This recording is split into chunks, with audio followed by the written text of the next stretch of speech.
You're listening to Podcast PXN, PlayStation, Xbox, Nintendo. Let's do this. What's up, guys? Welcome to Podcast PXN episode 111. I'm your host, Roshan, aka Roro, and I'm joined by Dan the Halo Man, Daniel Prindle, aka Dan is DTM on Twitter, and the host of Large Popcorn and video essayist, Christian Macias, aka ISO Christian on Twitter. How are you fellas doing today? Chilling. I love it. I love to see it. Love to hear it. We've got a good show for you today. Oh, sorry. Go ahead. Every day is a good day when Liverpool wins Champions League. Yes. Not the whole league, but anyway. As long as they win one. Yeah, it's all good. Thank you, everyone, for watching us live and participating in the chats on YouTube and on Twitch. Just search up Podcast PXN, and you shall find us, respectively, on YouTube and on Twitch. We're live each and every Wednesday at 8 p.m. Eastern. But if you can't catch us there, got the podcast recorded on various podcast platforms. You can find us there. The topic of the show, I like what I wrote here. The topic of the show this week is a flurry of Blizzard news to weather through. Wow. Amazing. Not bad. But first, the PXN news of the week. Oh, wait, not that yet. We're starting off with the quick bites. As Christian started 2 weeks ago, we're continuing the trend with some tiny little tidbits before we jump into the meaty news. And we're going to start off with the Knockout City updates. So for anybody out there who's been itching to play some Knockout City on your brand new PS5 and Xbox Series, good. Well, you can play it now, but there's going to be some new next-gen upgrades. So PS5 is getting some native 4K support and 60 frames per second. Same with Xbox Series S, or Series X, sorry. But the Series S is getting a 1440p at 60 frames per second. Are you guys still playing Knockout City? Or is that's long gone? I'm not, yeah. Yeah.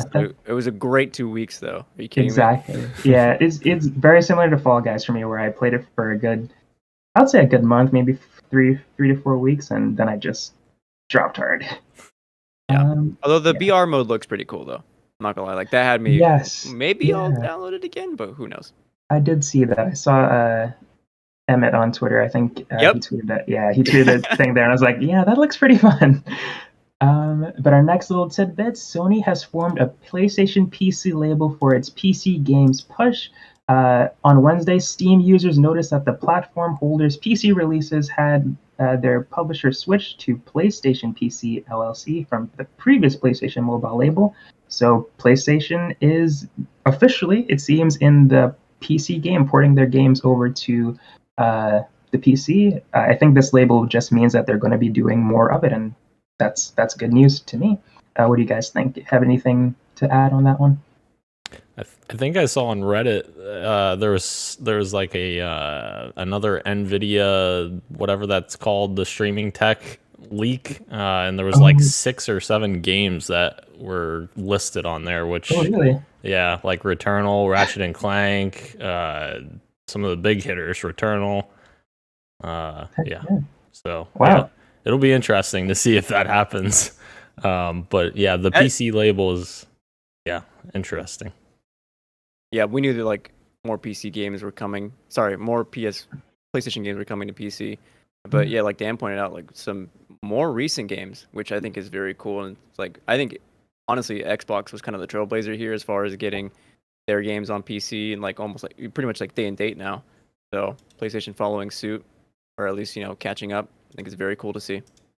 Definitely, yeah. I wouldn't expect Returnal and Ratchet and Clank to be well, maybe not next on the list, but even on a list at all right now. So that's really cool. Excited for that. The next little tidbit we got here is emergency meeting, everyone. Among Us is having a presentation tomorrow, a 5-minute presentation tomorrow morning about its next major update. Another game similar to Knockout City and Fall Guys for me, where I fell off of it. I play with my friends every now and again, but it was a good month of playing it, and I just kind of fell off. But maybe potentially with this new update, might get me back in. I hear there's some new roles being added. And maybe the airship map. I'm not sure if that's already out. Maybe that's already out. Yeah, that came out a while ago. They came out a while ago. Sorry, okay, no, it's okay. But yeah, anything you guys wanted to mention about the Among Us emergency meeting presentation tomorrow? Are you guys excited to see what might be unveiled? Yeah, I'm just interested to see it come to consoles and see if it kind of widens its fan base once it comes to consoles, which I think is very soon. I And I I keep 2 games pretty much always installed on my PC. One of those is Phasmophobia because it's always fun to go back to, and Among Us. Like anytime someone wants to play that, I'm like, sure, I got it installed. So I'm excited to see what they post on Twitter. Catch up Yeah. that way. So doesn't take up too much space. It's always good to just have there just in case. that's weird. Ro has Phasmophobia installed on his PC Do as well. I? To always go back to. I'm just kidding. That would freak me out more. There's like, oh my god, it's haunted. How did I get on here? But moving on to our final tidbit in the quick bites section. Dan added this one, of course. Halo Master Chief Collection is celebrating 20 years of Halo with some cool little in-game items, such as some new armor, some nameplates, it looks like. I see one here that has the Clippy from Microsoft Word. I think that's amazing. And some guns and again, some backbling and just cosmetic stuff all around. Daniel, are there any highlights from this update that you want to speak on? Yes, like the armor the Orion armor that they're calling it's a Halo 2 anniversary armor they're adding, and it's literally the 1999 Macworld presentation of Halo Combat Evolved. It's that armor, like before Master Chief had a final design or whatever, before Microsoft even owned them. It's so cool that they're kind of pulling that in, and they're like, yes, let's release this as a 20th anniversary little nod to the fans. And they also have a Halo 3 armor set that is from the book Ghost of Onyx, which is a well-regarded book. And yes, looks so good. That's awesome. That's awesome. Yeah. And I think we're ready, everyone, to jump in to the PXN news of the week. Let's go ahead and jump right into it. The first story is a very, very exciting one. Former Uncharted series director Amy Hennig has revealed that she's working on a Marvel game with Skydance. I'm reading from Game Informer. Skydance tapped Amy Hennig to head up a new division within the studio to work on games heavily focused on narrative back in 2019. Now we know more about her first game. Well, kinda. We know it's a Marvel game, but it's currently an unannounced title, so there's no telling which superheroes or villains we'll be playing as. However, we do know what kind of experience it'll be. Amy Hennig wrote, after holding our cards close to the vest for so long, we're excited to finally be able to share the news. We're having a blast working with Marvel Games on our first project at Skydance New Media, and we can't wait until we can share more. Excelsior. So, heck yes. Thank God, awesome. man. Yeah. Or Amy has gotten like the poor end of the stick for so long. I'm so happy to see her get a massive dub like this. Also, did not know Skydance also made games. I know them as like the movie company, so I was like, wait, what? But yeah, very cool. Yeah. Yes, this is awesome. I think they formed this studio around Amy Hennig because they wanted to get into games. Yeah. Super cool. Like, what game do you guys think we're gonna get from this? Exactly what I was about to ask. Yeah, me too. Exactly. Yeah, like what superhero we have, like, I'll just start off by saying we have Spider-Man from Insomniac. We're getting Wolverine from Insomniac too. Square Enix took over Guardians of the Galaxy. Apparently all those games, well, we don't know what Wolverine's going to be like, but so far all those games would be great. Marvel's Avengers, it's kind of hit or miss with some people. Yeah. But for Batman, we've had, well, that's DC, but you know what I mean? The superhero games that we've had of recent years have been pretty good. What do you think Amy Hennig is going to bring to the table? What superhero do you think she's going to take on? Daniel, I'll ask you first. So I was trying to think of like what would be the best Marvel character to like tap into Amy's like experience. I feel like a Black Widow game would very well tap into that, because obviously she uses weapons in similar capacity as like Nathan Drake, but like she also has a ton of awesome melee ideas that she could have, and it could be a super cool like action adventure game, just like Uncharted-esque, I guess, except in the vein of Marvel. So I thought that sounds really cool. That does sound cool. That does sound, what about yeah. you? So yeah, like Dan, my first thought when I think of an Amy Hennig game is I'm thinking like a third-person linear kind of game. It doesn't have to be linear. It could be like semi-open world or even open world. Like that's cool too. But kind of narrative-driven game, a la like the Uncharted games for sure. And so like I started thinking like what Marvel property would be cool for like a narrative-driven experience, and like I immediately thought of Daredevil. Yes. Yeah. However, like I like Insomniac's doing Wolverine and Spider-Man. Like I would love to see like those characters like come together to do something. I feel like with Spider-Man already being in New York, probably Daredevil would be safer for like an Insomniac game. It's like, well, what else could they do? And then I thought like, well, let's think of more people who are kind of like that badass kind of like beat 'em up kind of person. I thought Moon Knight would be kind of cool. Plus the show's coming out soon as well, so Yeah, I mean, honestly, whatever we get out of this is like I'm gonna be excited for. definitely. Yeah, I'm having a hard time deciding on which character I would like to see the most from Amy Hennig. I think Black Widow would be awesome. Moon Knight would be dope as well. But I think a Doctor Strange game would be really cool to see. Oh.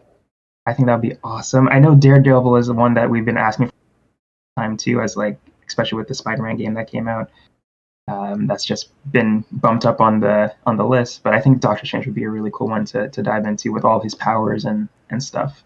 Not sure how that looked like as a narrative game, because I just don't know that much about Doctor Strange's universe. But from the MCU, from my MCU knowledge, I would really like to see what a game from him would, or a game with that character would look like. Those movies are such like visual spectacles that it would be so cool to see that in game form. That's true. All right, well, we cannot wait to dive into Amy Hennig's new Marvel game. I think that we may have to wait a little bit longer for is PAX South's return, though, because it has been canceled. PAX South has been canceled for the foreseeable future. ReedPop has announced that it will be shutting down PAX South for the time being. Quote, while each of our other events have flourished, some of them drawing hundreds of thousands of attendees from around the world, PAX South hasn't expanded and to some extent has remained the same show that it was when we opened in 2015, wrote the PAX team in a statement. They continued saying, faced with that reality and compounded by the impact of COVID-19, we have made the difficult decision to bring PAX South to an end for the foreseeable future. End quote. Understandably, fans who are looking forward to PAX South's return in 2022 will be disappointed. However, the wording in the statement suggests that it could return sometime down the line in a more favorable conditions, if more favorable conditions happen. So PAX South, of course, one of the many PAXs. PAX East is, I think, the most popular one. Is that fair to say? That's like the biggest PAX. Yeah, PAX show? that used to be like PAX Prime before they changed it to PAX East. Right. Yeah. Yeah. So I haven't been to any of these shows before, but maybe you guys can speak more to what this means, PAX South being removed, or is it that big of a deal if PAX East is still a thing? Christian, what do you think about this PAX South being canceled news? Yeah, I mean, I can like from a business perspective, I can certainly see why it's justified. I mean, they state in the article that they just have been seeing the growth that they needed. It's been like the same kind of show since 2015. And certainly, of course, I'm thinking COVID has something to do with like numbers, like as of lately. I started thinking of like there was like a recent. I don't think it was PAX West. It might have been, but it was just like dire. There was no one there. There was no booths anywhere, and it was like all over Twitter for a solid day or day and a half. And I don't know. Like, I guess like the state of cons in general are kind of up in the air right now, and that's gotta be COVID stuff. I'm guessing. There's like speculation that PAX West could be next on like the cutting room floor, I guess, in terms of like canceling cons. But that one seems to be pretty popular. Like I've seen tons of people that go to PAX West. It's still a big one, so I'm not sure about that. But I think it's certainly sad. Yeah. It definitely sucks for like fans that are, you know, in the Texas area. And I know we joked about in the pre-show that I live in Texas. I definitely don't, Christian. No, I'm just kidding. I'm kidding. Yeah, it sucks for fans that live like super far away from, you know, Seattle or New York, which I believe is where East takes place.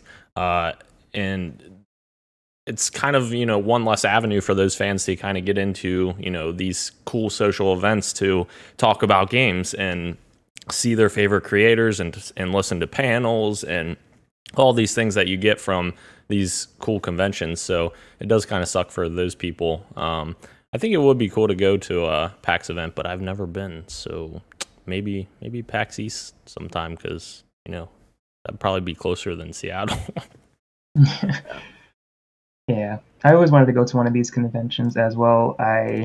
Just any of them. Anime North is the closest one to me in Toronto, and I've been meaning to go ever since I knew it was a thing. Someday I will, and hopefully someday I'll be able to go to a PAX as well someday in the future. Bring back PSX, man. Those are Yes, those cons were sick. PSX, yeah. And there was I wanted to go so bad, but there was one time that I just signed up for like the digital event one year, and I got it. And it's like, oh, this is as good as it's gonna get, huh? Okay. It's basically as like just watching it on Twitch, but it was fun. I'd much rather be there though. But someday. Moving on to our next story, Sega and Microsoft announced a strategic alliance. Sega and Microsoft have announced that they have agreed to a strategic alliance that will see Sega produce games built on Microsoft's Azure cloud platform. Announced in a press release, Sega explained that the agreement is part of the company's Super Game initiative, which aims to create new and innovative games focused on global online communities. This proposed alliance represents Sega looking ahead, and by working with Microsoft to anticipate such trends as they accelerate further in the future. The goal is to optimize development processes and continue to bring high-quality experiences to players using Azure cloud technologies, said Sega in a statement. Azure is Microsoft's cloud computing service. This is an interesting team-up. I remember us talking about, who's I don't think this has to do with it, but who's Microsoft going to acquire? What Japanese studio is Microsoft going to acquire? And Sega was one of the ones that always came up. It's cool that they're making kind of doing something similar, kind of teaming up to bring some cloud gaming to us on their Microsoft Azure platform. Daniel, what do you think about this neat little team up, and what do you think is going to come from it? Yeah, I don't think that the end gamer is going to see so much of an impact from this, as much as more of like a services side of things for Sega. Because like the article says, that Sony did a similar deal with Microsoft back in 2019, where they basically used Microsoft's cloud services to help them build their games. And people were like, what the heck? Microsoft and Sony working together? But like, people don't understand, like, it's two completely different divisions of Microsoft, and Microsoft has their cloud division that they literally are selling cloud products. So, but yeah, I think it'll definitely, hopefully improve, whatever Sega's working on. But I don't think it'll have much impact in terms of like, exclusivity necessarily or anything like that. I think it's more so to just help Sega build their games. So what you're saying is we shouldn't expect Bayonetta 3 to also come to Xbox? Probably not. Yeah. Okay.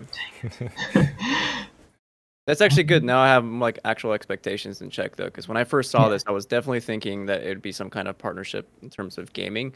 Mm-hmm. Granted, they talked about cloud stuff. Like, okay, I'm not sure what like cloud gaming is going to look like for Sega, but yeah. Okay. Thank you, Dan. Yeah, thank you, Dan. Yeah, me too. That's a good help as well. There's another story that's coming up. 2 stories after this. We'll talk about when we get there. That I'm going to definitely need your guys' help with understanding. But we shall get there when we get there. Moving on to the next story. Got some Halo news, Daniel. More early access. More Halo news, yes.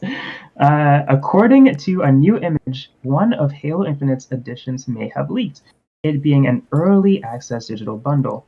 The leak comes from Microsoft and Windows reporter Aggie Normandy Lumia, who spotted the listing on Microsoft Store and posted the findings on Twitter. Interestingly, the page does not list Halo Infinite in the title, that being simply Early Access Digital Bundle, with the description saying the same thing, and Halo Infinite multiplayer being included in this bundle section.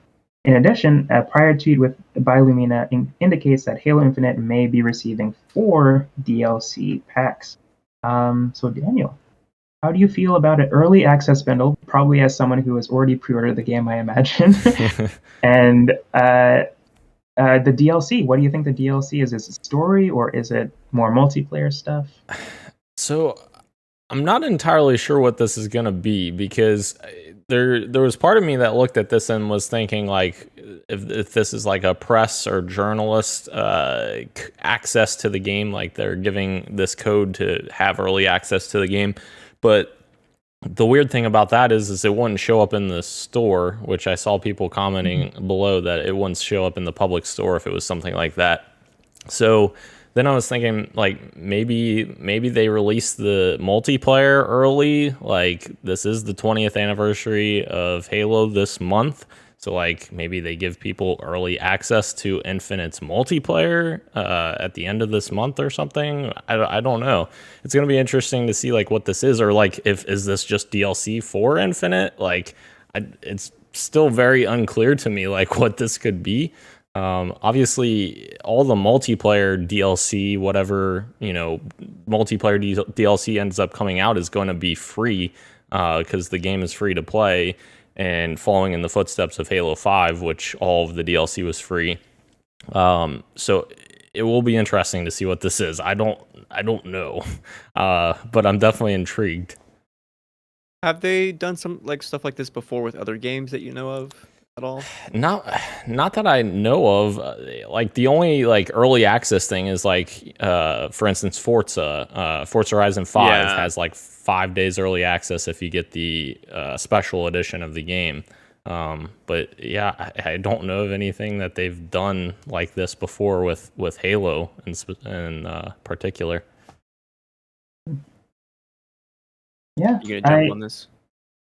Yeah, if you have access to it. I mean, yes, give me it all. I mean, yeah. But yeah, I actually haven't pre-ordered Halo Infinite because I got the console, which Halo Infinite comes with the console, and the console actually comes out next week, the 15th, whatever the 15th is, maybe a week from after that.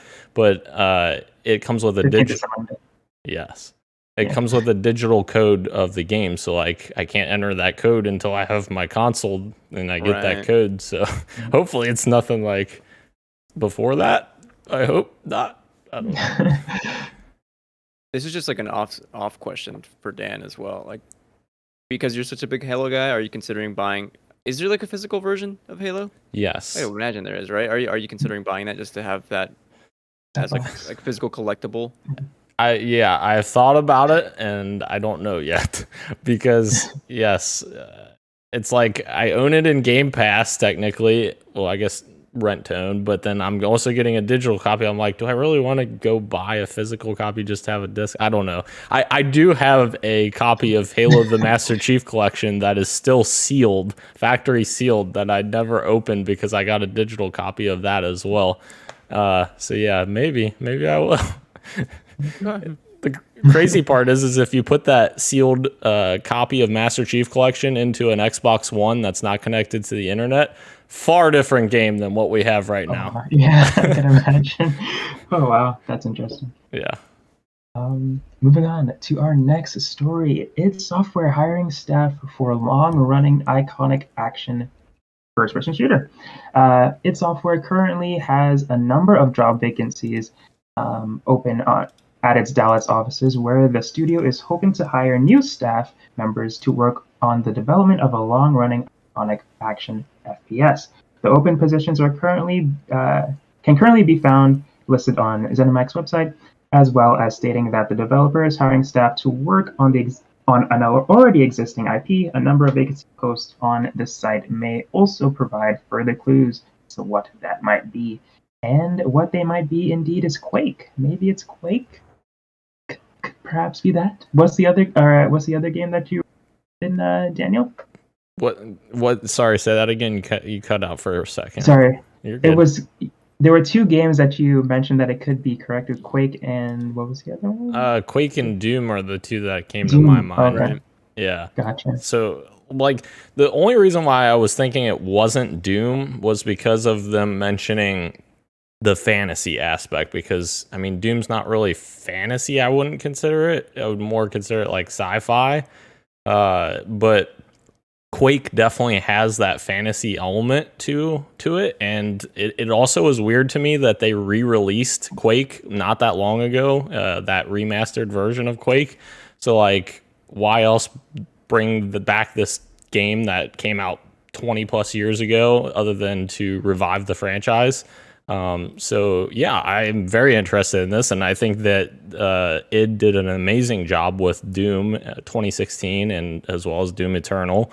And I would freaking love to see them revisit Quake and see them bring that to a modern, standard, and see, like, I want to see like what Quake would do for, current games as to what Doom did for current games. Like, I want to see like what the differences would be between the two of those. You're not alone too, because Quake is like a super beloved franchise. I missed it growing up. I was like, in terms of FPSs, like on PC, I was more playing Unreal Tournament. But like all signs, like Dan said, would point to this being a Quake. I don't know. I guess a reimagining of the beloved franchise, and I would love to get my hands on that. I love the reimagining of Doom. Yes. So Heck yeah. gorgeous game on PC too, by the way. Definitely. Yeah, Quake was one that I missed as well, but like Christian, I loved Doom, and as we've talked about on the show, first-person shooters aren't usually my first genre to jump to, but I love Doom, and Doom was so fun. Everything about that game, the fast-paced mechanics, everything, the difficulty was a nice challenge as well. So them revisiting an older Quake and bring it back and reimagined and making it for a more modern audience could definitely be something interesting and something that I would be definitely down to check out with my history with the Doom franchise that they rebooted. So definitely down to see whatever they come up with, for sure. Moving on to the next story, and this is the story that I alluded to earlier. Oh, okay. About, like, we'll talk about it, obviously, but Ubisoft plans to create its own blockchain games to enable more play to earn. I'm reading from Rebecca Valentine on IGN. Ubisoft just concluded its Q2 earnings call, a strange event where relatively okay financial numbers were overshadowed by the company being on the defensive due to delays, workplace allegations, and questions about free-to-play. But one element that seemed to make both Ubisoft and investors happy was a discussion of blockchain. Ubisoft's future blockchain ambitions were mentioned both in its earnings release and a few times during the call. As noted in its press release, Ubisoft is funding blockchain gaming company Animoca Brands, which advertised itself on its websites as the global leader in branded blockchain gaming. In addition to its funding of Animoca, Ubisoft is a founding member of the Blockchain Game Alliance and has been exploring the technology generally since its early development. CFO Frederick Duguay specifically called blockchain a revolution on the call. It seems like everyone is getting into blockchain these days, but what does that mean for Ubisoft games? Yves Guillemot, confirmed. Yves Guillemot confirmed during the call Ubisoft both wanted to invest in companies working with blockchain and organically create its own games, indicating latter that we might see it end up in a Ubisoft games down the line in some form of new monetization tactic. This is what he has to say about it. Blockchain will imply more play to earn that will enable more players to actually own content, and we think it's going to grow the industry quite a lot, Guillemot says. We've been working with lots of small companies going on blockchain, and we're starting to have a good know-how on how it can impact the industry, and we want to be one of the key players here. That's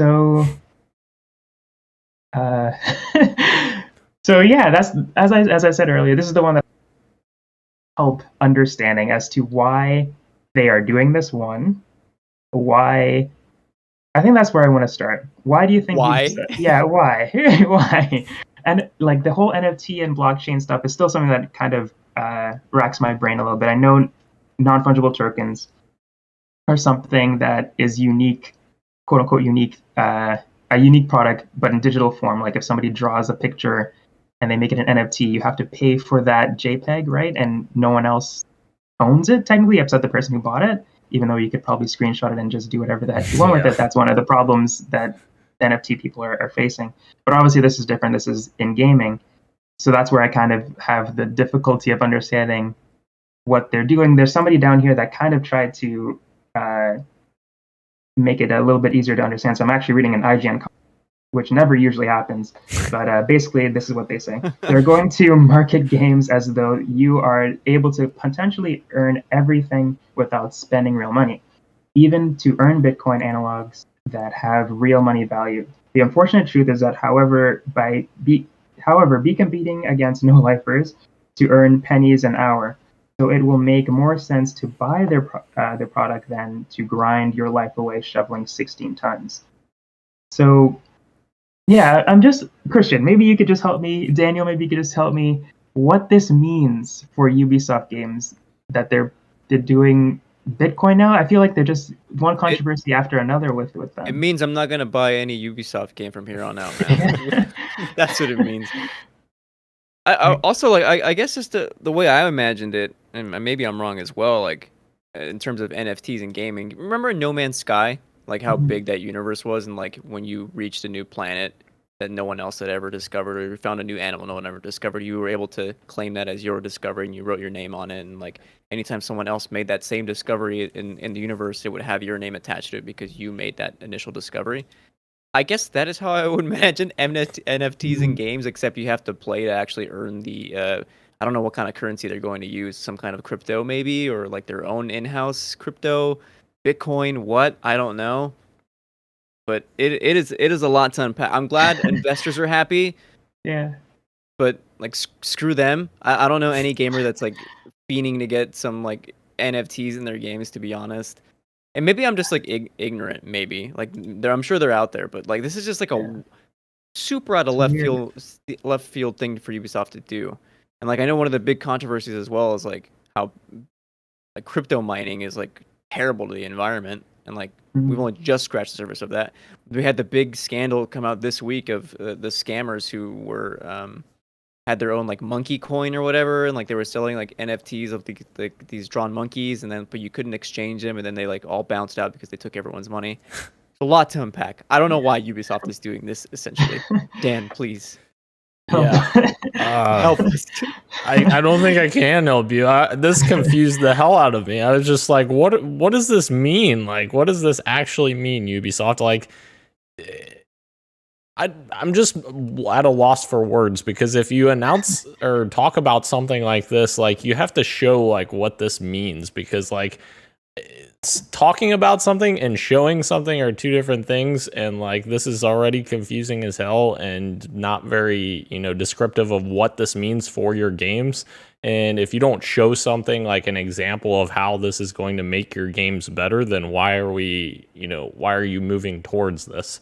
I guess is my kind of qualm with this. I don't understand what the purpose of this is, and yeah, I don't. It's very confusing to me. Yeah. Okay. I think we're all in the same boat. Then, but yeah, I agree, Daniel, that they need to show us what this is, or else we're just always going to be confused, obviously. But yeah, it'll at the very least be very interesting to see what this looks like when the time comes for them to show it off. But as for the time being, I'm just going to remain very confused, not supportive of whatever the heck. What are they doing over there, man? What are they thinking? I don't know. Just make a Splinter Cell game and then just call it a day.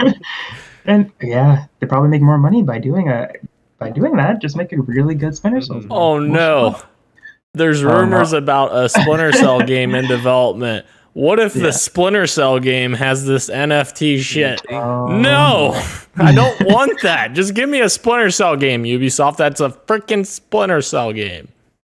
My God, can you imagine the next Splinter Cell game? It has this stuff in it, a stealth game, and it's just something completely different.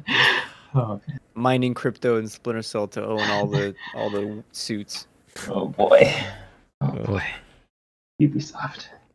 We're not giving you free ideas here what not to do. So if you're listening, don't do these things. Don't be like, oh, you know what? That's not a bad idea. No, don't do it. Don't do it. Treat your workers better too while you're at it. True. Yeah, that too. That too. Moving on to our next story. Niantic is shutting down Harry Potter Wizard Unite. Harry Potter Wizard Unite's developer Niantic augmented reality mobile game set in J.K. Rowling's Wizardly World is shutting down on January 13th, 2022. Niantic announced the game's closure on the Harry Potter Wizards Unite website and promised players that they'll get a narrative conclusion. Harry Potter and Hermione Granger? Is that correct? Granger? Sure. Granger. Sorry, Granger. I haven't seen Harry Potter. Man. Yeah, that's another topic for another time. We'll put an end to the in-game calamity before Wizards Unite shuts down. Niantic said it will remove Harry Potter Wizards Unite from the Apple App Store, Google Play Store, and Galaxy Store on December 6th. It will also end in-game purchases on that date, too. And I'll be completely honest, guys, I didn't know this game, let alone it came out 2 years ago. Is that correct? Is that what I'm seeing here? Thank you, Ro. I'm so happy you were brave enough to admit it because I was too scared that I had no idea this game existed either.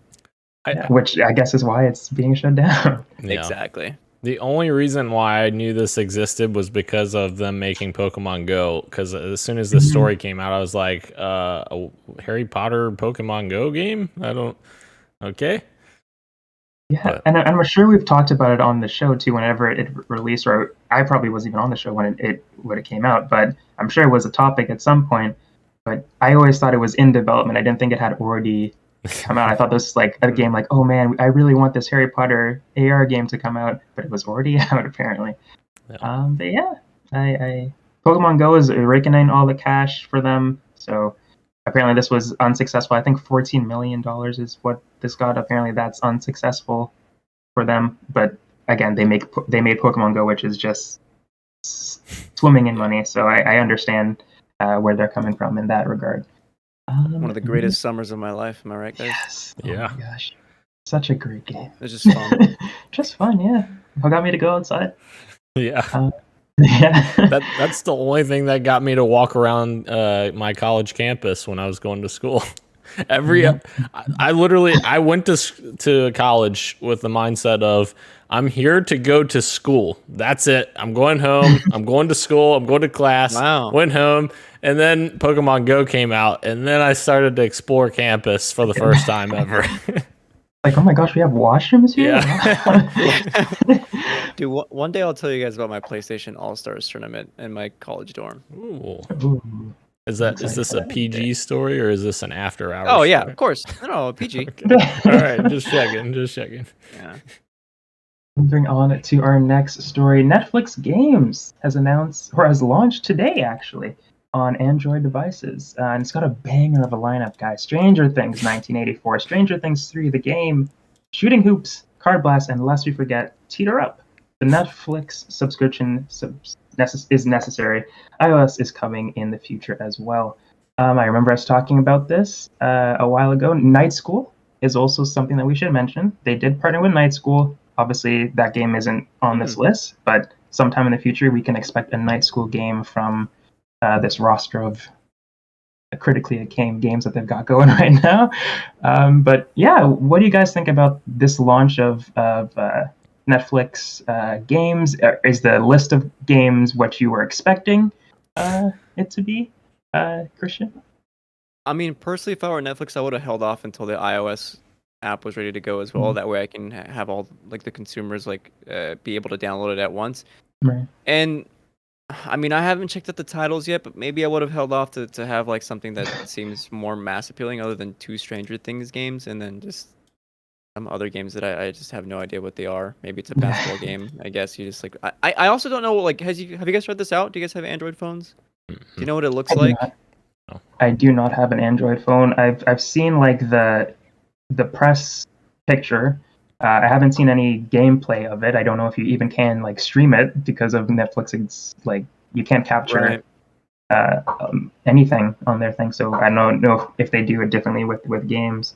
But I'm pretty sure the other games that aren't this games are like App Store games, like you just mobile games that you would find your mom playing probably.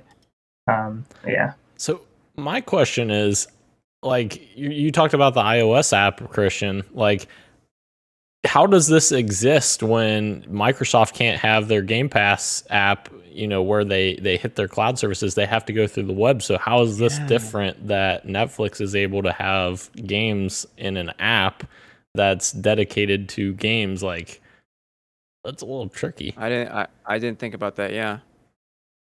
I don't think I have an answer for you. Is that a gotcha question? But yeah, that's I don't know. Yeah. That confused me because I was like, wait a minute, is this? And I guess maybe the question is like, are these games being streamed to your device, or are these games like natively on your iPhone? Like you just access them through an app? I'm not sure. It's got to be stream, I imagined. Right. Yeah. And if Right. it's streamed, like, how is that not the same thing as Game Pass? So how?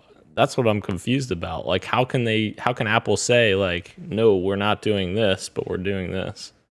The only so I'm looking at Netflix Geeked. The only thing I can think that might be letting this app be on iOS is that there's no additional ads, no additional fees, and no in-app purchases. So because of that, that may be why it's able to be on iOS. Interesting. Let's all get Android phones and try this games out. Yeah. Worth it. Definitely worth it. Stranger Things 1984. Well, the other thing I just thought of too, the fact that this is launching on Android, because obviously Game Pass is on Android as well. They're allowed to have one there. Maybe by them saying iOS coming in the future, you're going to have to go through the browser just like you have to with Game Pass, because they don't specifically say that it's in the App Store. So maybe it is the same type of service where you have to go into your Chrome or Safari or whatever and go to the web to play these games. Well, only time will tell. Definitely check it out when it's here. I have Netflix, got the subscription, so it can't hurt to check out. I'm definitely interested in whatever Night School is going to make, because I do enjoy their games a lot. But with this first slew of games or batch of games, I am confused as to what that might look like. But it could be like a cool little narrative game that you play. I think there's a couple of Night School games on mobile anyway. Oh man, 1984 was that like 2D like RPG that came out a while ago. Yeah, I was making fun of it, but I actually kind of enjoyed that. I think I downloaded it. Like I actually had a decent. I stopped after a while. I didn't finish it, but like it was like fun enough. Maybe they've got one hit on their hand. That maybe too harsh for. That's good. Moving on to our next story, Smash Bros. Ultimate. Sakurai stepping away from the series. Not sure what's next. GameSpot writes, Steve Watts writes, sorry. I'm reading from GameSpot, but Steve Watts is the writer. Sakurai spoke with Japanese magazine Famitsu about his current plans. He said he's not thinking about the sequel right now, but he can, quote, but he quote, can't say with certainty, unquote, that Ultimate will be the last Smash Bros. Game. For the time being, he seems to want a break, though, saying, quote, I need to think whether I must release a Smash game or not, even if I have to do something that would disappoint users, end quote.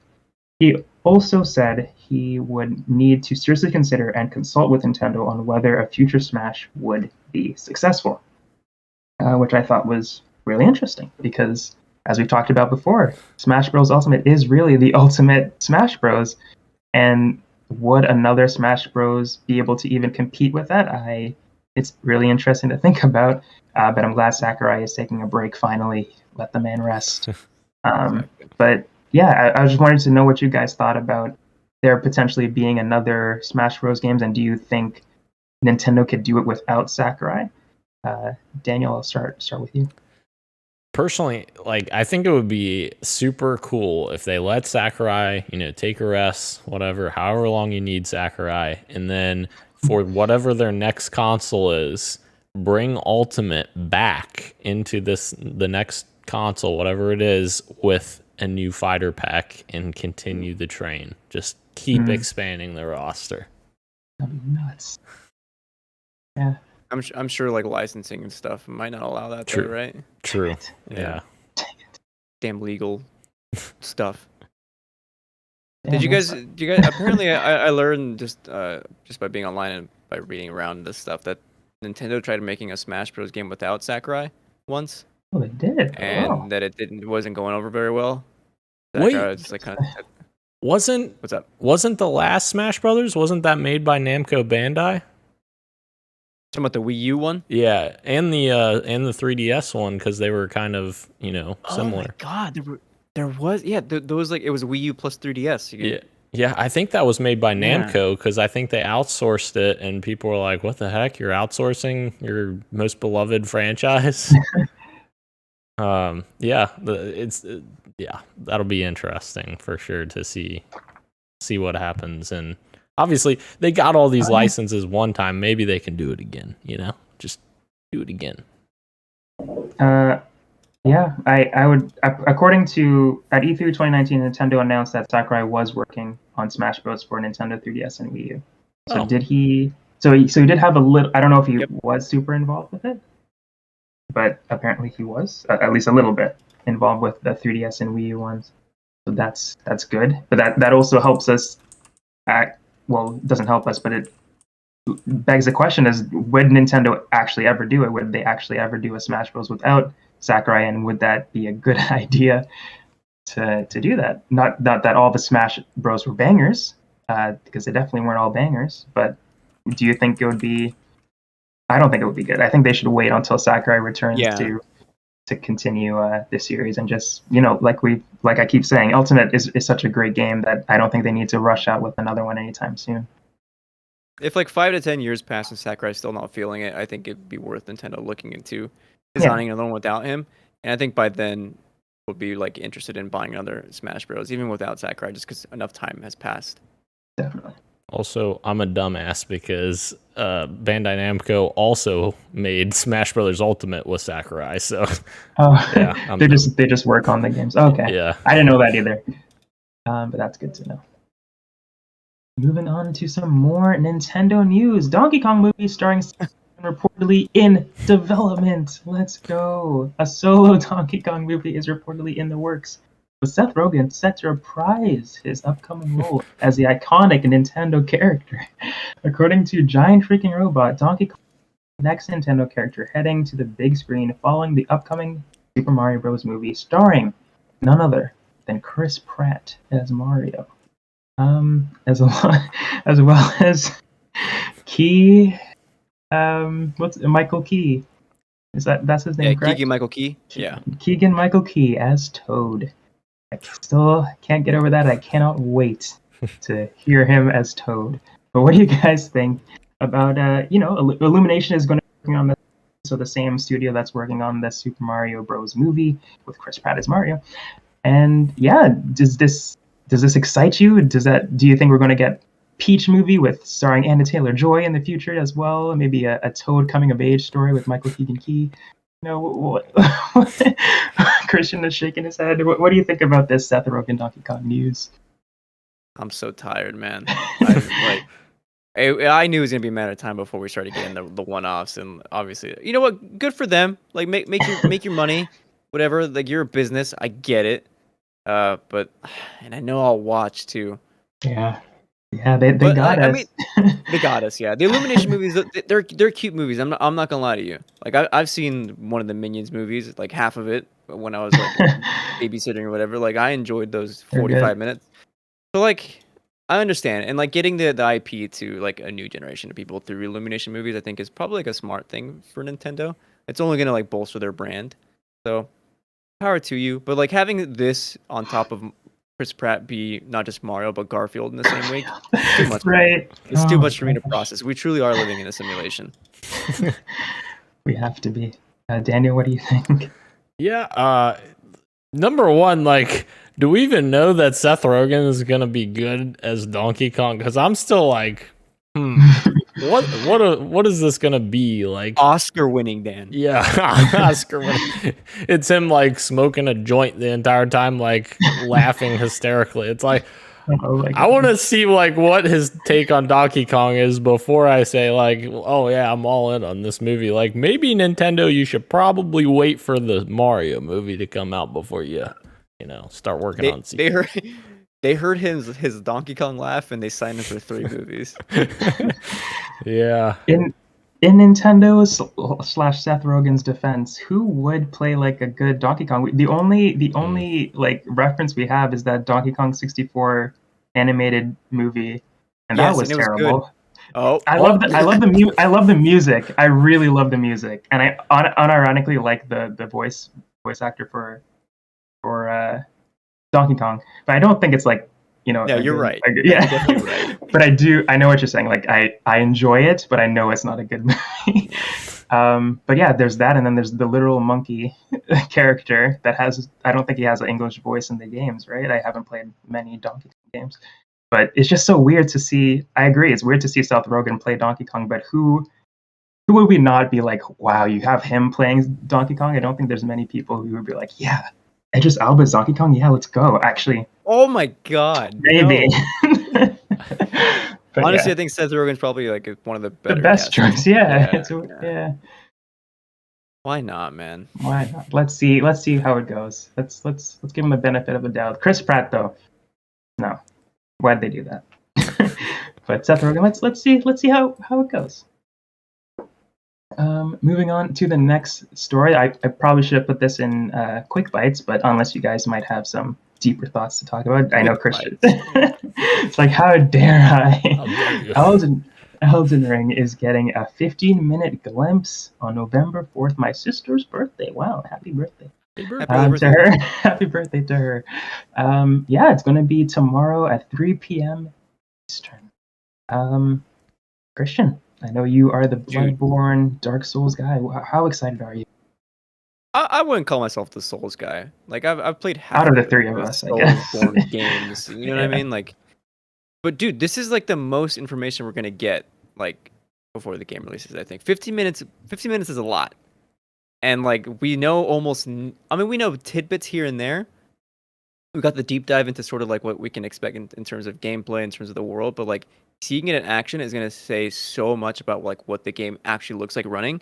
People don't know like how it actually plays. Is it going to be more Bloodborne like, or is it more Sekiro like? Like that contention is still like up in the air, like in the Souls communities. I'm not even part of the Souls community, but I guess on like Twitter discourse. But yeah, like it's gonna really show a lot in terms of what to expect for the game, and I'm super excited. Heck yeah. Play Bloodborne, bro. For the third time, I will attempt to play Bloodborne. I swear, I'm honestly in the mood for it. Stream it, and I'll be in chat guiding you. Oh, maybe I will. Christian, I mean, not Christian. Daniel, sorry. How excited are you for the presentation tomorrow? I'm excited for all those people that are excited. Yeah, Nice. obviously, people know my past from games, and no, it doesn't go well for me.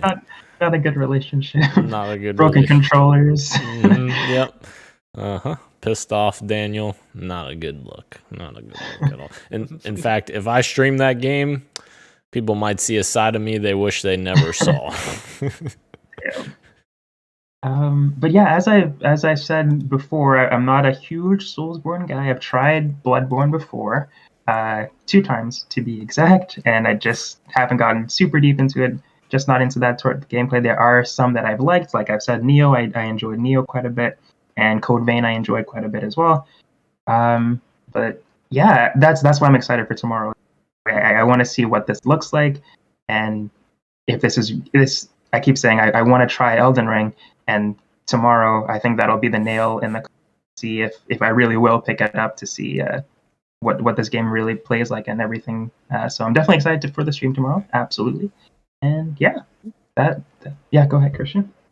I'll have to sign up for the network test. Oh yeah. I forgot to sign up for the network test. Oh no. Uh-oh. It's Well, okay. They announced tomorrow that you can play the network test right now after the stream ends. I'm Better applying sign right up. now as we speak. Good. While Christian is doing that, Daniel, Yes. what you got for me?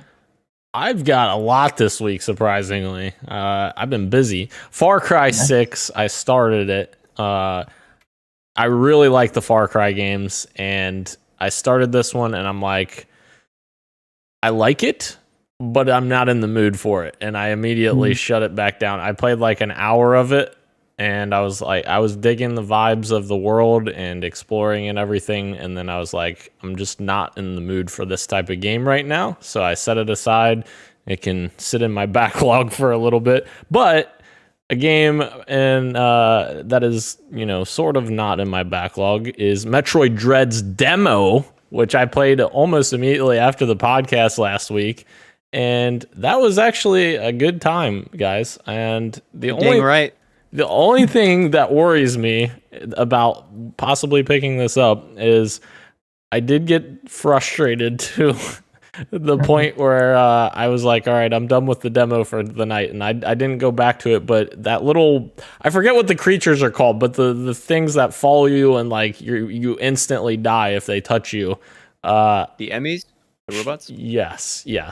Yes, I was like getting very frustrated at this one point because I couldn't figure out what the heck to do. I couldn't figure out where to go, and then I realized what I was supposed to do. I was supposed to go around, double back, and then go around, and I figured it out, but that part really frustrated me, so I was like, all right, I need to take a breather from this. But I played like a solid 45 minutes to an hour of it and really enjoyed the demo, and that's really cool that they released that because definitely got me more interested in it for sure. So maybe. How long is the demo, by the way? I don't know. I didn't finish it, but definitely more than 45 minutes to an hour because that's how long I played it. But I had a feeling that I was getting close to the end of the demo just from like, kind of get a feel for that kind of thing. So I would imagine like maybe an hour and a half tops would be my guess, which is pretty solid.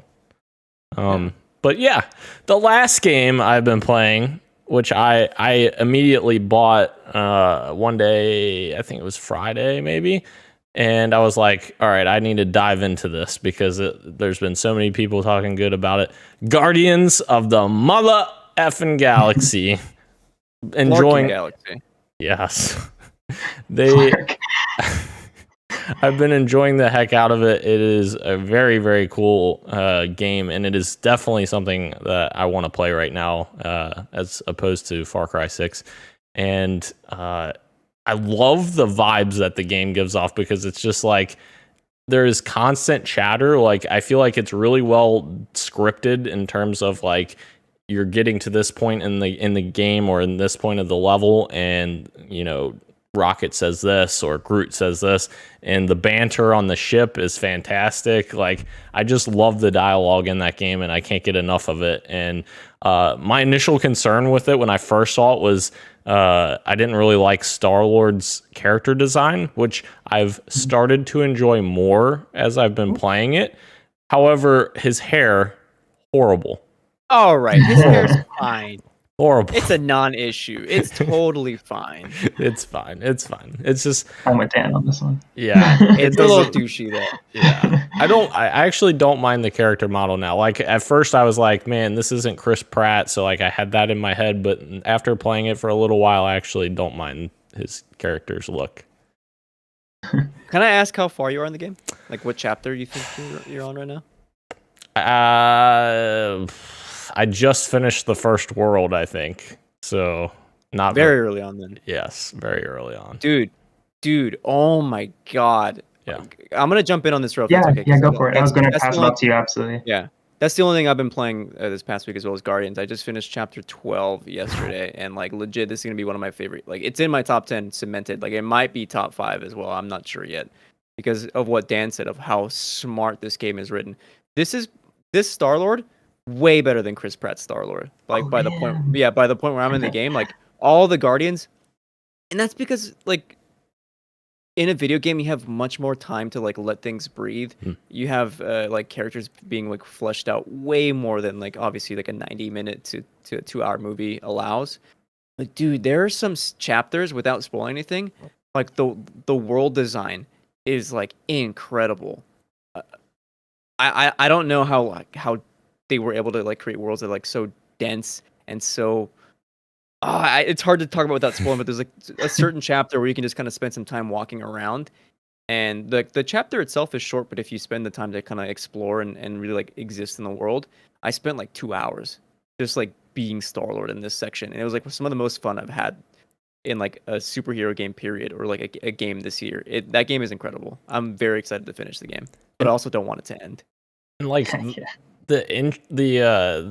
backstory of his character is super cool too when he's younger. I really like that whole storyline and like him talking to his mom and stuff like that. I really like that stuff. And like the surprising thing to me, Christian, is like the gameplay is like super simple. Like it essentially the game locks on for you. Like you don't have, it's not like a third person action game or anything. And I thought I would hate that, but I actually really like it. I think it works super well for the context of the game. So yeah, it's awesome. It makes it cool because it feels more free flowing when you're like in combat sections. You can kind of move around a lot. Yes. The only thing that I would complain about that makes it like not like a amazing game, like a masterpiece, is like everything's like a little bit janky. Like Star-Lord jumps a little bit weird. Combats sometimes can be just like a little bit frustrating, not so perfect. The huddle up sections are a separate discussion on their own. But other than, like minor bug issues, other than that, like it's like I would say it's even like better than like an 8 out of 10. Like I'm approaching the 8.5, maybe even a 9. I don't know. Yeah, I'm really excited to jump into that game eventually. I've been watching Andy play it. Andy Cortez of Kind of Funny fame, and yeah, I saw the intro for it, and the game was a lot more beautiful than I thought it would be, and most of that may be because he's playing on a 4K crazy PC build, but the fact that it's even possible is awesome. The animation looked really cool, and there was a character that showed up a little bit later on that I was like, oh, this character looks so well done. Like, I'm not going to spoil it because it is a spoiler, but yeah, this is really cool. I'm definitely interested to check it out eventually. And it was a game that I was interested in. Then I got like a little bit mixed emotions when they showed off a little bit more. But now after actually seeing it in action, people playing it, like, yeah, I definitely want to dive in and give it a shot myself. Please message me when you. Sorry. No, go ahead. No. Please message me when you start playing the game, and Dan, please message me as you play through it because I want to know your thoughts on certain scenes. Will do. Alrighty, I will. The games that I have been playing, though, Subway Midnight, which I mentioned last week, if you guys were looking for a spooky game to play for Halloween, I downloaded it. I haven't gotten very far, though. It's definitely like I love the art style. The art style is beautiful, very unique. I think that's definitely one of its major selling points. I think a lot of people do enjoy it, but right now I'm still, again, very early on, so I don't have too much to report besides it being a really pretty game, and I'm intrigued by the story. There isn't much story just yet. It's more of like learning what's going on through the environment of it. But I'm definitely intrigued to learn more as I go through it. I think it's $11 is how much I pay, and that's Canadian, so it's pretty cheap to dive in. And the other game that I've been playing is Voice of Cards, the Dragon Isle Wars, which is a Yoko Taro game. You may know him as the Nier Automata guy, the Nier franchise in general, actually. And yeah, so he made a new JRPG, and it is all played through the visual or the medium of cards. So everything is card-based. The world itself is cards. The characters are cards. Everything is cards. Like the item shops are cards. And to enter these places, you just have to move like a little game piece, like it's like the life little guy, or trouble, I guess would be the best one. Little game piece, and you just move around the map on these cards. And once you want to interact with the character, it's just the narrator speaking. So even the characters don't have voices. So if it's the Japanese narrator, you got Kenjiro Tsuda, who voiced Overhaul in My Hero Academia, and he has a lot of voice roles in Yoko Taro's games as well. And if you got the voice actor for the English guy, who I'm doing the English dub, you got Todd Hackercorm, who voices Shikadai in the hit series Boruto, if you guys didn't know. But yeah. But yeah, I think the game would. I think it's lots of fun. I'm having a great time with it. I wasn't expecting to enjoy it this much, but I really think it's a unique take on the JRPG genre to just do it all with cards. And it's the gameplay is very Hearthstone like, where you attack the enemy, and if you want to use like a special attack, you have to use gems. So you have to reserve those gems if you want to use if you want to follow up with a special attack. Say you're using a monster and you use one of the gems, and the next magic girl wants to use a magic attack, but you don't have enough gems to do it. Obviously, can't do it, and that could kind of mess up your flow.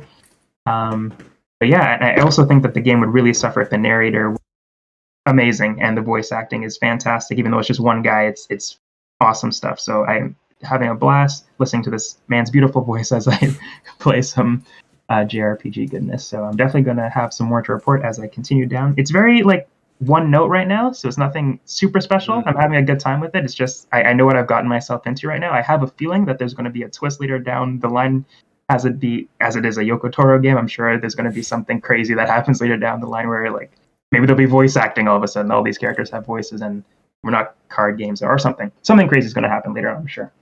It's gonna make you sad. Is what's gonna happen. Probably. But yeah, that is what I'm playing. And now, gentlemen, we are finally in the topic of the show. Warning: Blizzard incoming. We've got a flurry of Blizzard news happening now. The first of which is Bobby Kotick, Activision Blizzard CEO. He's going to be taking a pay cut in his his big paycheck. So Activision Blizzard CEO Bobby Kotick says he'll receive minimum wage pay. Quote, transformational gender-related goals are met. Reading from Game Informer, in an open letter released today, Activision CEO Bobby Kotick says he'll be receiving the California minimum wage for salaried employees until the company's board of directors has achieved transformational gender-related goals. Kotick laid out those goals in a letter released on October 28th. And at first reported by Video Games Chronicle, and he claims that his reduced salary will be $62,500. He also notes that, quote, this is a reduction in his overall compensation and not just a salary. The CEO claims he's asking not to receive any bonuses or be granted any equity during this time. Quote, I truly wish not a single employee had an experience at work that resulted in hurt, humiliation, or worse. And to those who were affected, I sincerely apologize. Kotick writes, quote, you have my commitment that we will do everything possible to honor our values to create the workplace every member of the team deserves, end quote. And these are a list of the goals that he wanted to reach. One, we are launching a new zero tolerance harassment policy company-wide. We will increase the percentage of people in the workforce by 50%, and will invest $250 million to accelerate opportunities for diverse talent. Number 3, based on feedback from employees, we are waiving the required arbitration of sexual harassment and discrimination claims. 4, we will continue to increase visibility on pay equity. 5, we will provide regular process updates. So yeah, Bobby Kotick is setting out some goals for the Activision Blizzard company, and he's also taking a paycheck until these goals are met. Guys, what do you think? Do you think this is... Well, what do you guys think about this news? Daniel, I'll start with you. Yeah, I think these goals are definitely great, a great step for them. It is funny that he's almost lauding the fact that he's not taking a salary of millions and millions and bonuses and all that. He's like, I'm just taking $62,500, guys. But like that's definitely not the highlight of this story, because the dude's gonna be fine whether he makes 62,000 or 2 million, because he's got millions upon millions that he's earned over the past however many years he's been Activision CEO. So yeah, this is definitely a great step with the goals that they've outlined here. And I guess it is a little nice gesture, I guess, by Kotick to say, all right, I'll not take anything over the minimum, which, my goodness, 62,500 is the minimum for salaried employees. What? Yes, I'll sign up for that. Well, not really, but Yeah, I was a little bit higher on it than Dan initially because like you normally don't see gestures like this from CEOs. Like they're always usually mostly talk and not action. Mhm. So to see like a CEO actually like take an actual pay cut until things happen was a pleasant surprise for me. I mean, granted, Dan's context is kind of like, well, he still has a lot of money, he's still gonna be well off, and he still is making a good chunk. So like, there's a little bit of grain of salt, right? But I also like, honestly, I do really like the transparency of what they're like listing out each and every goal and what they're trying to do. Like this is legit a very good step in the right direction. Something we were talking about like a month and a half ago when all this stuff was going down. Like we need to see meaningful action take place, and it seems like they're actually trying to do it. Granted, there's been many missteps along the way, and they deserve so much criticism for it. But being on this side and like, for me, like one of the big things that I saw was number 2 was having an increased percentage of women and non-binary people in our workforce by 50%, investing $250 million to accelerate those opportunities for like diverse talent, and just D&I is like the big thing in what like companies are trying to do right now. Like everything needs to be like diverse and inclusive because like that's how things should be. Obviously, the workplace culture was not that for the longest time, and that's like a huge issue. So to see them take these meaningful steps, like it really does make me happy. Yeah, I agree. I think it's again. I agree with both of you that one, he has a lot of money. Two, I think it's also a good idea that he did that in the first place. That he even took the cut at all. And two is also a highlight for me too. I think that some that they're working to make a more diverse workplace environment at Activision Blizzard, where it isn't, to my knowledge, isn't that diverse based on what the accusation that we've heard, or at least the community is a very toxic one. At the very least, which is something that it seems that they're trying to combat, which is great. But yeah, 50% is a big percentage, So that's, hopefully we do see hopefully the company does see these goals come to fruition, and by that coming to fruition, we just get better gaming environment in general. Just the games are. I'm not to say that the games would be better or anything, but just well, I guess they could be, because the work environment for the people working on it. So maybe they'll enjoy coming to work a bit more. So I think that's great news that they are trying to make steps in the right direction. And yeah, I'm all for it. I'm excited to see the goals actually be met, though. So as we all said, this is obviously great. These are obviously great ideas and great words. Just want to see the actions also follow them up. So yeah. And I feel like the $250 million investment to accelerate opportunities for diverse talent, I feel like that's more important anyways, because like obviously you have to have the talent there that are diverse in order to hire them. So like I think that $250 million will come a long way in bringing other people that may not have necessarily went down the path of game development or marketing in games or whatever else game jobs there are out there. So I think that's really probably one of the highlights for me. Hope they're not doing it just for PR. For sure. Moving on to our next little Blizzard story, Diablo 4 and Overwatch 2 delayed, and Jen O'Neill steps down from the leadership role. Reading from Imran Khan on Fanbyte, it has obviously not been a great year for Activision Blizzard between the numerous state lawsuits about violations of labor law and just, general awfulness. There hasn't been a lot for the company to hang their hat on in the game space to distract most people from all that either. That problem is only exasperated as two of the publisher's biggest upcoming titles, Diablo 4 and Overwatch 2, have been delayed to an intermediate point in the future. The news comes from an Activision ahead of their quarterly earnings calls, stating that both games, quote, are now planning for a later launch than originally envisioned, unquote. Seeing as how neither game had a public date but were presumed to release in 2022, it's entirely possible they're missing their internal target dates, and even may slip past 2023 or beyond. Overwatch 2 feels particularly needed as work has stopped on the first game to focus on development of a now a now further off sequel. Additionally, Blizzard co-leader Jen O'Neill has chosen this time to announce her departure as co-lead of the company. O'Neill and Mike Ybarra, formerly of Xbox, were installed as co-equal leaders of Blizzard after J. Allen Barr stepped down following allegations he ignored a culture. The allegations he ignored a culture of sexual harassment and discrimination at the studio in August. Yes, that's August of 2021, 3 months ago. Yeah. So Jen O'Neill stepped down, decided to do something different, and as stated here, she only was in the role for 3 months before deciding to leave, so that's not a very long time at all. But as well as that, Overwatch 2 and Diablo 4 have been delayed.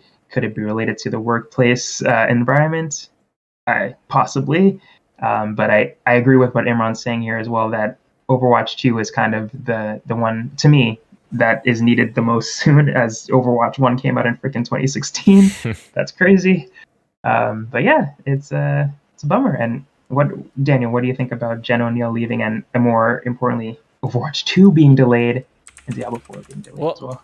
You say Overwatch 2 is more important, but Diablo 3 hasn't came. It came out initially in 2012, on PC only at the time, and then it came to consoles later. But I think Diablo 4 is more important. Yeah. I'm a huge fan of Diablo, so I want to see that come back sooner rather than later. But yeah, it definitely sucks that they're both delayed for fans of both series. I know there's a lot of Overwatch fans out there that watch Overwatch Pro League and stuff like that. So yeah, it'll be interesting to see how that delay affects them. But obviously, rather have a delayed great game than a game that comes out now and it's bad. As far as the Jen O'Neill stuff, I thought she posted a really nice letter to the Blizzard community that she kind of discussed why she was doing this and everything else. And I thought this was another good step by Activision, where Activision also worked with her on her leaving, that they're agreeing to make a $1 million grant to Women in Games International, which is a fantastic nonprofit organization where she is actually a board member, which I thought was very cool. And she talks about how that will help cultivate and advance equality and diversity in the global games industry. So very cool that even with her leaving, it is, bringing out some good in Activision, I guess, and kind of going to a good cause there. So yeah. And Mike Ybarra, I feel like I told you guys this the last time when they announced Mike and Jen were co-leading. I think Mike will do a great job, and Mike's a good person, at least from what you can see from the outside. Right. You can only see so much. You can't see everyone's life 24/7, but Mike seems to be a good fit, and maybe bring someone else in to replace Jen, but I don't know. It'll be interesting to see how that shakes out. I'm very curious to see what she'll do next. I know she said, like, in her blog post that she's not quite sure what her next step is going to be, because she wants to focus on, like Dan said, helping just like women in gaming specifically, and just towards the culture of like having a diverse and healthy work culture. So like whatever shape that takes, I think is going to be like, I'm excited to see, like, just in general, people start doing stuff like this, because gaming can be a very toxic place. So to see Jen be inspired by what they're doing currently in the office, and to take that and be like, okay, well, now I want to not just do this on the Activision Blizzard side, but just in games in general. I think that's a very cool and brave of her to go on that journey. As far as Overwatch and Diablo, I never really had faith that Overwatch was ready to go, and to begin with, like, to me, that I didn't think that game was ready. People still didn't like that they're changing the team balancing, right? It was like, right, yeah. So I don't know. Like Dan said, the delay is probably a good thing. Although I can't speak for Diablo as much, that I know less about, but Overwatch, yeah, that did not seem ready to go. More time in the oven is probably a good thing. As Halo Infinite can account for. Very true. Very true. Very true. Well, guys, if there's not anything else you want to add, I can close out the show here. Nothing. All right. Let's make sure Dan plays Metroid Dread. Yes. Well, thank you everyone again for watching us live on YouTube, Twitch, and on Twitter, as well as podcast services everywhere, including Apple Podcasts, Google Podcasts, SoundCloud, Spotify, and Stitcher. Thank you, everyone. Thank you, Christian. Thank you, Daniel. I've been Roro, and later will be greater. Much love. See you in the metaverse.